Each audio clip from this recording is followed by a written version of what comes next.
tell us more about Fortune. Like, how did Fortune start? Like, where did it come from? What's the meaning behind it? So basically with fortune, I've had obviously the word fortune, my dad would say, is a word that I've been writing on my exercise books from a very young age. And by young, I'm talking like probably after like year 9, year 10, you know what I'm saying? So I don't know what, I couldn't tell you why, and I can't even tell you if I remember doing that in it. But obviously according to my dad, he's seen the word fortune on my school books for a very long time. But how it actually started as a brand is basically um a lot of my friends that I grew up with, or to be honest, everyone in my neighborhood, in the neighborhood that I grew up in, a good 90% of the teenagers or the young people in my neighborhood were into illegal activities, and whether it's drug dealing, whether it's robberies, whatever it was, you get what I'm saying? Everyone was trying to make ends meet. Yeah, a lot of them were not doing it to look good or to look cool. A lot of them were actually doing it because they didn't have anything to live for, you know what I'm saying? Like, so imagine seeing your mom working three tough jobs, you get what I'm saying? Like, and coming home and she's tired and you still can't find nothing good to eat at home. You know what I'm saying? It makes you deep life, and you start to think, hold on, what are we living for then? Because if after all that hard work, mommy still can't provide, there must be another way, you know what I'm saying? And that's how a lot of these young people end up getting caught up in these drug schemes and all of that. But so with me, obviously, like they say, most of us or all of us are all a product of our environment, and you get it. So me being from that particular neighborhood at that time, I also got caught up in some of these so-called illegal activities. And obviously I always knew better. You get what I'm saying? So me, even at the start of this podcast, me saying to you that raw is the vision, is the what's it called? Purpose. Like, that's basically me telling you that I know who I am, I know who I'm meant to be, even though I went through this phase, it still didn't take me away from my belief. So me being from that sort of environment, whatever, kind of got caught up in it. Got caught up in it for a very long time in it. But like I was saying, I always knew better. So, but it took something had to happen for me to actually do better. So even though I knew better, I was enjoying that side of life for a very long time until a very close friend of mine died. But funny enough, the same year that he died, I was thinking about I wasn't thinking about stopping what I was doing that wasn't right, but I was thinking about trying to do something right. You know what I'm saying? Now, this is a young boy that's never worked in his life, as in like them times there. This is a young teenager. I think I was 17, 18. Yeah, 17. A young teenager that's never worked in his life, whereas most of my friends, or some of my friends from school, not the friends that lived in my neighborhood, but my friends from school. Because, for example, the last secondary school that I went to was in Woodcote. And obviously in that school, I met a different type of crowd, you get what I'm saying? All of them left school and got into something, especially the summer after secondary school. They all got into something, whether it's their dad's businesses that they were helping out or temporary jobs at Tesco, they were all doing something, innit? So obviously that kind of enlightened a positive side of me, because even though I was used to the main credit side of things, when I ended up in that school, even though I was there for like a year and a half, I saw a different side to life, and that made me it woke my positive side up. You get it? So 17, I went into college thinking that, okay, cool. How about I start branding this thing, start doing this red tear. But I wasn't taking it serious because something else was still feeding me. So I wasn't as hungry as someone else that didn't have an option would have been. So then a friend died. When the friend died, it was a wake up call, and it was I'm just gonna try and cut things short, but basically it was a wake up call, and it was basically like the options were to go right or to go left. Yeah, left was obviously like left. There was no turning back on the left side of things, innit? Because once you take that left turn, you've taken that left turn. You get it? With the right side, yeah, you can still kind of turn back around, whatever. But that was always the positive side. That was always the best side.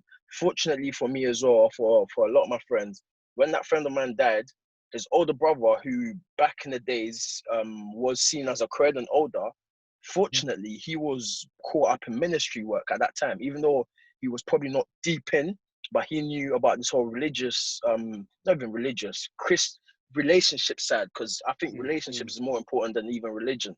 You get it? So he was caught up in the relationship with God's side to the point where even though his friends that he was on the roads with were saying, boom, your brother's gone, His friends are obviously hurt. His friends want to ride. His friends want to do this, that, that. We've got this there for them. Let them do their thing. The brother stepped in and said, no, you get me? I don't want them to do it. And Rich, till now, like for the rest of my life, I'll always respect him because it was very hard. Like, obviously, not everyone's always going to retaliate and do something violent, but he was bold with it. You know what I'm saying? This is his brother on the ground, you know. His brother's been stabbed. His friends are ready to go. The older brother's friends are ready to support it, but then he's saying, no, I can't let them go down that road. I can't let them go down that, you get what I'm saying, that left road. And obviously he kind of steered us to the right road. You get it? And obviously from there, we birthed Fortune properly, because obviously we used to do something at Fico's mum's house, and it was called Fico's World. We was doing it like every other Friday, so it was like two Fridays in a month. And obviously, we was just going to the house, talking with their mom, with his mom, talking about what we've been through, and like being transparent. And it's very hard at the age of 17, 18 to be transparent with an African parent. You get what I'm saying? His mom, you get what I'm saying? Like, even till now, there's certain things I don't tell my mom. And she's like, hey, Kobe, so I don't know what's out here. You get what I'm saying? You know how to stay there. You get it, because she's got to find out for herself. You get me? But Fico's mom helped us a lot, because she opened that door. You get what I'm saying? The problem with African society and why a lot of Ghanaian and Nigerian kids end up being bad, not because they are bad, because we're all good, but obviously the bad side come out more because we can't even talk to our parents. So who are we going to talk to? We're going to talk to the older down the road, or the friend down the road that's just going to give us a bad advice. You know what I'm saying? But yeah, so Fico's mom opened the door, and we were transparent, we were truthful, we talked about everything, you know what I'm saying, without being judged. She ordered pizza, all the drinks, we're all chill. And at the same time, we were reading the word of God. You know what I'm saying? She was actually, it wasn't like come and chill at my house and make noise. It was, let's make this meaningful. Like, let's push it somewhere, sort of thing. So she done that for us. And obviously out of that little gathering that we were doing, I took Fortune serious. You get what I'm saying? We came together, we said, cool, we're going to release this, we're going to release that.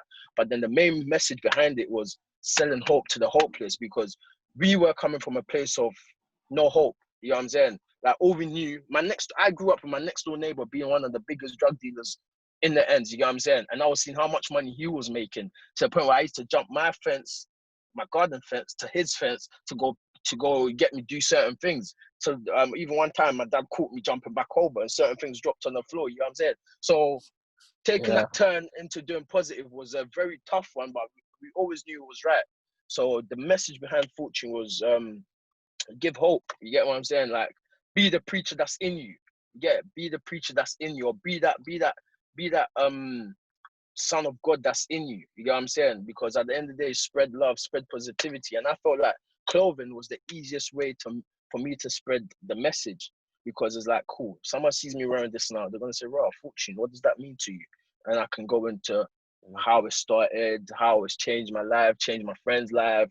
Like, it's so deep that even one of my friends went jail, managed to come out and still go to uni and graduate. You get me? Because when he came out, he saw the man them on that page now. The man them were actually down that path. The man them were doing that. So he didn't have to turn back and go and do badness. He thought, raw, if all my friends have changed their lives around, they're doing good, and I've just come out of jail, why don't I do good? You know what I'm saying? So literally, it was just about empowering each other, inspiring each other, and just pushing. Even though I can't lie, I'll be a liar if I sit here and I say, oh, it's been an easy process and we've just done good since the age of 17 when Fico died. No, we haven't. You know what I'm saying? We've still got into altercations, but it was about the persistency. It was all about like being honest about what you really want and actually going after it. Yeah, we had setbacks, barriers in our ways, but the dream has always been the dream. And that's why till now, we're still pushing. So yeah, that's a little short, if I can say short, but yeah, that's a little insight into You've had your head screwed on. That's what it is. You've had your head screwed on, because it's not I've easy tried to stay. bro. Yeah, I've tried to, man, because it's not easy at all. Even right now, as I sit here, I just took a major loss in the clothing game. You know what I'm saying? I found a new manufacturer in another country. They've done products for us. Like, they've done this for me, what I'm wearing right now, and it hasn't come out how I want it. So therefore, I can't sell it, because if I sell it, I'm bringing the value of the brand down. So now I have to give it out. I'm gonna give it to Ghana. I want to send it to Ghana, but I don't mind it, because that's the charity side of fortune now. Yeah, You know what I'm saying? yeah. We've got that charity side of fortune of giving back. So yeah, man, it's a process, isn't it? But we learn every turn this car takes us, this fortune car takes us. We take a lesson from it.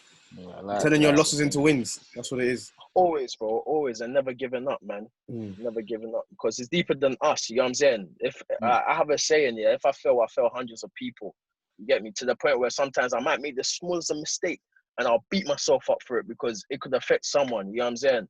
So I've tried my best to stay on my feet, man. It hasn't been easy, bro. I won't lie to you, but we're here now, innit? So we can only thank God, because you get me, the future's bright.